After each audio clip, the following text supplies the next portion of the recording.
Okay, so we're back. I should have mentioned too, but you can see here, the knobs are also Marshall manufactured. Okay, there we go. Let's get inside the amplifier itself now. We've got another F&T 50/50 can on the sidewall there. That's for the phase inverter.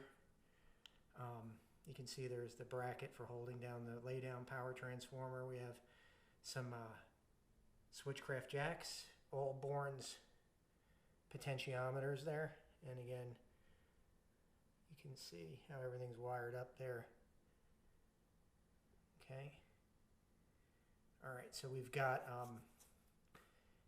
on the board as well, F&T for your bias. The coupling capacitors are kind of unusual. These are the ones I was using back in the Blockhead day. And there's a funny story that goes along with those. These are about the closest thing I've found to a mustard capacitor. They're the same construction type and generally fit the same exact footprint, same voltage rating. They're a Mylar sort of wound capacitor that's dipped in epoxy or something like that. I got these probably in 2001 or 2, I can't remember, at a ham radio show in Dayton, Ohio. I used to go to those to get NOS parts or look for parts and tubes and things.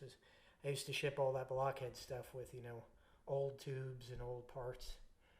So I bought as many of these as I could get, got them back to the hotel room and cut them open, and went back the next day to buy the rest of them. I probably got 1,000 of these, but a Japanese gentleman had beat me to the rest of them. But funny enough, when I was here in Raleigh, where I moved to start Three Monkeys with my partner and our illustrious other third partner, Brad, I found the same guy, Wayne, who had sold me these capacitors, actually lived here in Wake Forest, so I went out to see him. And he told me where these were manufactured, and it turned out they were actually made about 100 yards away from where the Three Monkeys shop is. And the building was empty and evacuated, but I did go walk up there and look in, and it was a company called Resco, I believe. So you can see we've got the 0.68. This is sort of like the more modern presence control with the resistor and the blocking capacitance, so you don't end up with a scratchy control, although I prefer the other circuit. For this amplifier, the original that I'm copying off of had this, so I'm doing it. It's a Jose amplifier, like I said before, and here's that Jose master.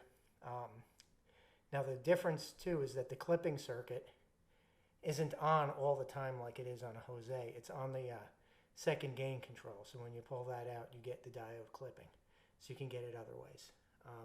You can get it out of the circuit.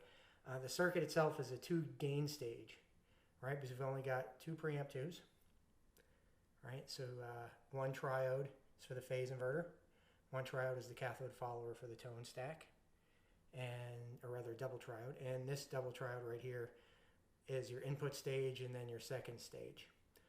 So it's a 2 gain stage amp, and it was a copy off a design that Jose did back in the 80s, and I have that amp here.